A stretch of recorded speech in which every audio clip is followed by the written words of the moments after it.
like 2 days into the trip, and this is when Lance and Lacey and their kids joined us. So this is basically my brother and sister-in-law, Lance and Lacey and their kids, me and Shepard. And my in-laws have a place on the beach, so we're kind of like getting together with them, but they're not staying at this place. And there was pretty much every day, there was a thunderstorm. Now there was a thunderstorm in the morning, like very early in the morning. And Lacey was actually like downstairs having coffee at like 7 a.m.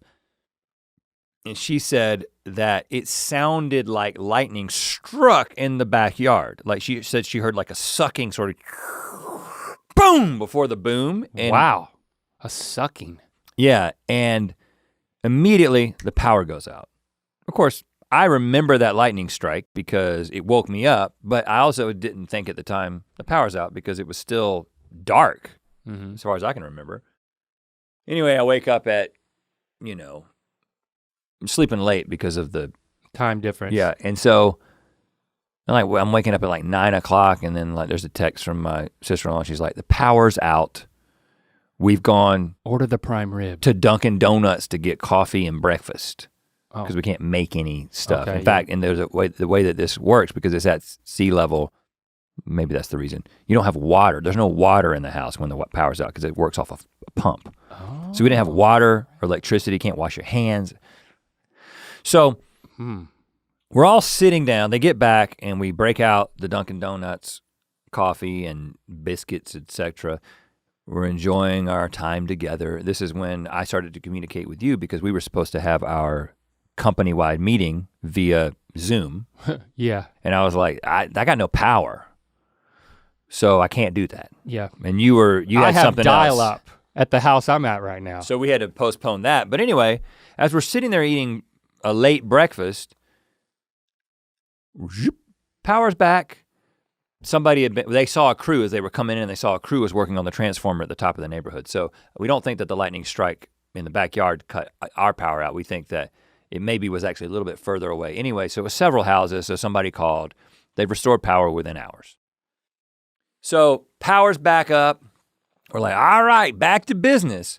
5 minutes into the power being back on, first person to say anything was Lacey, and she said, what's that smell? I think it smells like plastic is burning. So we immediately are like, oh, well, probably somebody left something on a burner, somebody left something in the oven, and like it's come back on.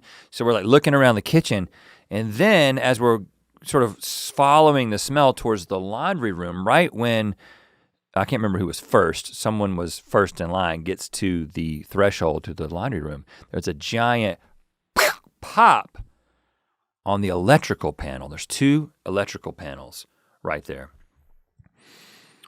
And at that point, I look at the electrical panel, and you know how like you've got the metal sort of face of an electrical panel, and then you've got all the switches in the middle for the fuses, right? Yeah.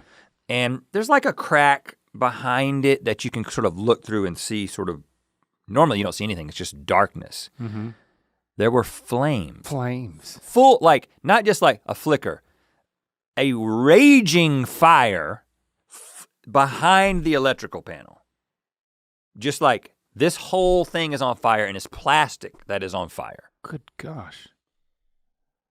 This is the fire I was hearing about. I learned a few things if about. You're following along. I learned some things about myself because I've never been in a house fire before, right? Yeah.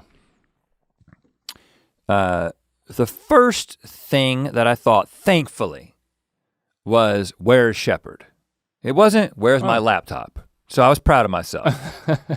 Okay. You know what I mean? Yeah, good dad. I mean, my laptop is backed up in the cloud. Shepard is not. No. So I am like, and we don't know where the kids are at because they've been gone. And this is a big house, 3 stories. There's a crow's nest thing at the top. We let the kids do whatever they wanted to. So we didn't know if they play hide and seek all the time. So the first thing I'm thinking is evacuation situation. Well, and also I also learned that I immediately went to the worst case scenario. I was 100% convinced that the house was gonna burn down. I was like, we can't put that fire out. What are you gonna do? Throw water on it? No, you shouldn't do that. But I did stop a second and think, fire extinguisher. But then there was talk of, do we have a fire extinguisher? And then Ashley, sister-in-law, says, there's one on the top floor. So my nephew Isaiah runs to the top floor. He comes back down with the fire extinguisher. And also during that time, someone points out that the kids are all outside down at the dock, like playing, swimming or something. This is happening pretty quickly. The fire hasn't spread from the box. Right, but it felt like it was a matter of time that the flames are gonna come out and then catch the wall on fire. Yeah. At which point, we're just gonna have to I was thinking like, okay, I know Shepherd's safe. What did I bring that I should get out of the house? Because I don't think I'm gonna die, but like, I don't wanna be inconvenienced to this level as well, right? It's like, I mean, yeah, my laptop is backed up, but. You're thinking this before the fire extinguisher shows yes. up. Yeah. And then I was like, man, I've got like a lot of like, moisturizers and like ointments and stuff that I kind of use just to make myself happy and regulated and stuff. And yeah. It's like, I've got my fiber. I brought my fiber. I got to get the fiber because I don't have to go back to the super Walmart and get lost to get the fiber. I'm saying these are the things. These are the things that are running through my mind very, very quickly. And I'm like, what clothes do I have? I think I brought a lot of shirts. And I brought all my shorts. You brought a lot of shirts? I don't want to buy new shorts. I just got a couple of pairs of shorts that I was excited about wearing. Haven't even worn them yet on this trip. How many shirts? You said a lot. I mean, more than I needed. Too many shirts. I brought too many shirts. Give me a number. 13 shirts. Damn. Yeah. Okay. And by then the fire extinguisher comes back down. And also by then, Chris, who was the most level-headed person in the crew at this point. Yeah. Was thinking what should have been obvious. I think I should be cutting the power off. Now, it wasn't so obvious to him that we could also go outside and hit the master switch. So what he was doing is he was grabbing anything he could think of to try and hit the main switch on the deal. Which was and on the closest thing to him was a bottle of bleach. Oh my God.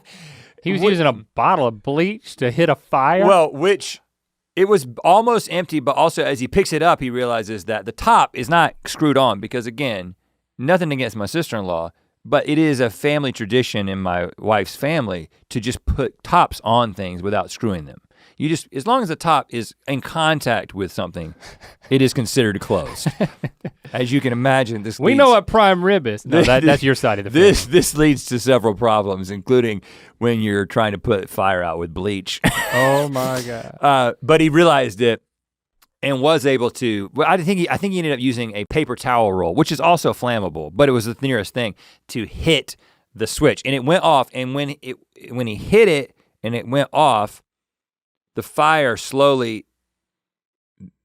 went down and just turned to smoke, which then now the whole house is beginning to smell like that crazy burnt plastic, but we're like thinking, we hear a sizzle, but we think that the fire is out, so we don't have to, but we're ready with the fire extinguisher. I wouldn't have thought that turning the power off would have stopped the fire, because at that point I wouldn't think that it's not like the electricity is fueling the fire. I think that it is though. I think that in this case, the electricity was still coming in there and re-sparking and fueling it to some degree. Okay.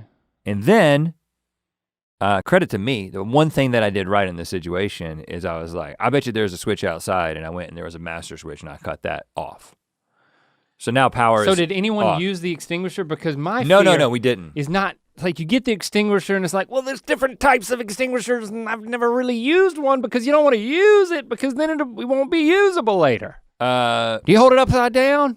I think that it's an electrical fire. Should I use the powder one? I don't know the answer to which one you can use. I think you can probably use either one of them. So wake up call. Whenever you go into a new environment, know where the fire extinguishers are. There should be at least one on every floor. Yeah.